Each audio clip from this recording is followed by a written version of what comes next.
तर नमस्कार मंडळी, मी आहे कृष्णा महाजन आणि गणपती बाप्पा गेलेले आहेत आणि आज संडे आहे. तर मी माझ्या भावासोबत लोटेश्वरला जातो आहे आणि त्या लोटेश्वरला ते एक मंदिर आहे, ते खूप युनिक आहे आणि त्या मंदिराबद्दलची काय माहिती वगैरे सगळी आहे ते मी तुम्हाला माझ्या ब्लॉग थ्रू तुम्हाला देणार आहे.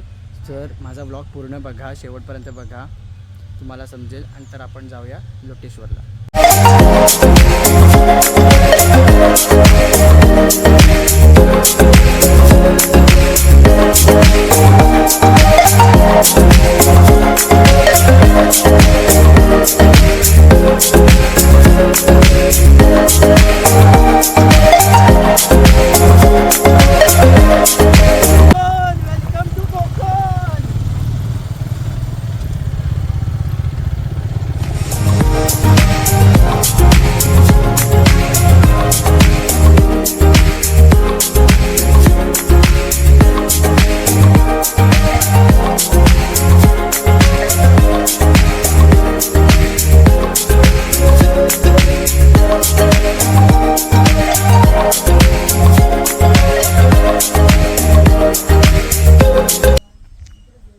तर मंडळी, आपण आलेलो आहे लोटेश्वर मंदिरात. हे आहे लोटेश्वर मंदिर. इकडनं आपण जाणार आहोत. हां, ही बघा वहिनी आमची.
मंडळी, हा आहे मंदिराजवळचा परिसर.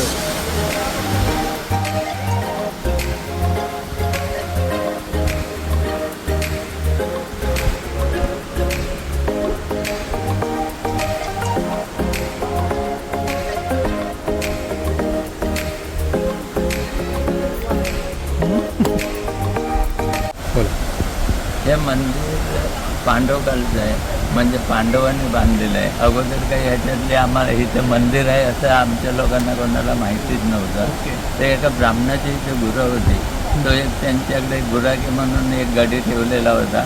तो नेहमी गुरं घेऊन जायचा इकडे, पण एक व्यायलेली गाय ती दूध येऊन इथेच सोडायची पाना. अच्छा. हां, घरी दूध द्यायचे नाही. तो ब्राह्मण त्या गुराख्याला बोंबावून करायचा, बरं तू दूध काढून तुझ्या घरी घेऊन जातो असं करतात. तो गुराख्याने त्या गाय कुठे जाते त्याने पारा ठेवलं आणि व कुठे जाते गाय ते थोड्या दिवसात त्याला गाय इथे येताना सापडली, इकडे पानं सोडतात. तो बघून गेला.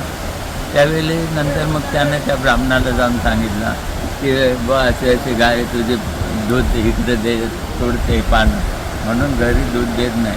म्हणून त्या ब्राह्मणाला घेऊन आला गुराखी. त्यानं बघितलं आणि सगळ्या त्या इथं खरोखर गाय होत.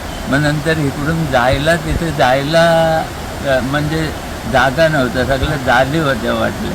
आणि गावातली माणसं बोलवून त्यानं ते जाली वगैरे तोडून बघितलं आणि त्या गायला हातवून. आणखीन मग रागाने तिथे लिहिलेला आहे असा, क्रोधाने त्याने कोयतेचा घाव घातला. त्या आतमध्ये पिंडे आहे ना, दोन भाग झालेले आहेत. अच्छा. हां, तो घाव घातला. मग तो ब्राह्मण आणि तो गुराखी त्याच दिवशी संध्याकाळी खलास झाले. ते ब्राह्मणांचं घर म्हणजे उद्ध्वस्त पडलं, खाली चौथर आहे तेवढं. अच्छा.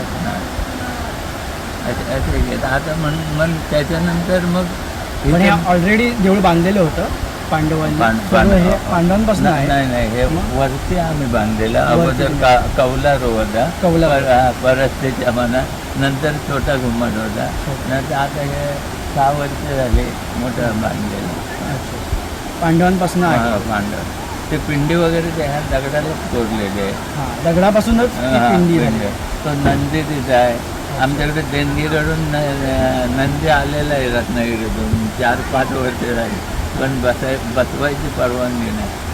त्यावेळी कसं पांडव एकाच गावात एकच रात्र राहत होते. कोंबडा आरवला 3 वाजले की दुसऱ्या गावात निघून गेले ना, तर राहिलेलं काम तसंच राहिलं. नंदी कोरायला टाईम नाही त्यांना.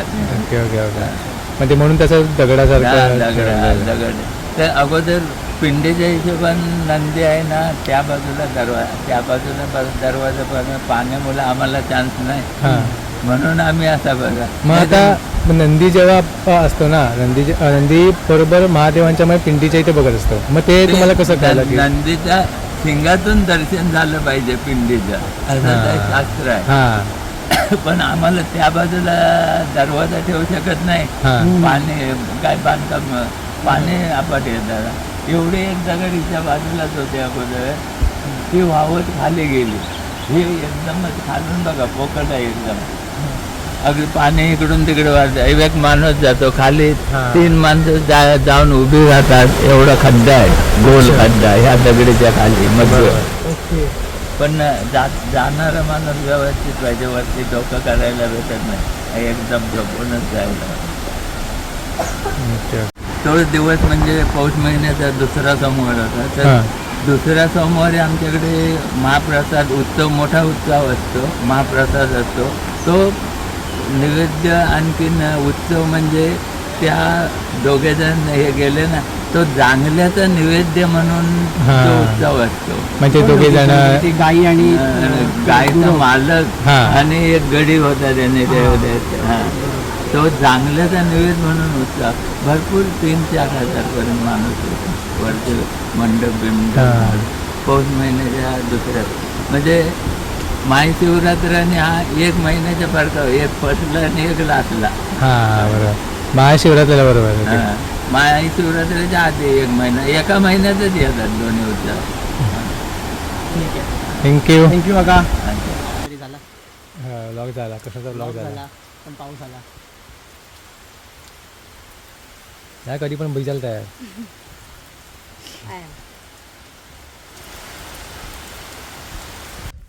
तर हॅलो मंडळी, तर आता ब्लॉग आपण संपवत आहे.